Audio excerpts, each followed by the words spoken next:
படக்கூடியவர்களாக ஒரு நல்ல தொழில் அதிபர்களாக இருந்தாலும், ஏன்னா சூரியனுடைய சம்பந்தம் 10ஆம் வீட்டில் இருந்து சனியனுடைய சேர்ந்து இருக்கக்கூடிய சம்பந்தமாக இருந்ததுன்னா ஒரு தொழில் அதிபர்களாக இருக்கக்கூடியவர்கள் நல்ல பணம் ஈட்டக்கூடியவர்களாகும்.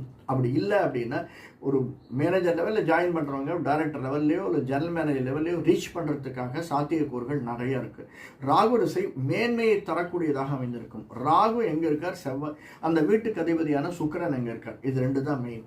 இந்த ரெண்டும் நன்னாக அமைஞ்சுடுத்து அப்படின்னா சுக்கிரன் 1, 4, 7, 10 இருந்து பார்க்கப்பட்டு ராகு 3, 6, 11, 12 இருந்து இப்படிப்பட்ட சூழ்நிலையில் இருந்தால் நிச்சயமாக வெளிநாடு செல்வதற்கான சாத்தியக்கூறுகள் கிருத்திகை நட்சத்திரக்காரர்களுக்கு, ரிஷபராசிக்காரர்களுக்கு எப்பொழுது 20 வயதிலிருந்து 40 வயசுக்குள்ளேயே இடம்பெயர்வதற்கான சாத்தியக்கூறுகள்.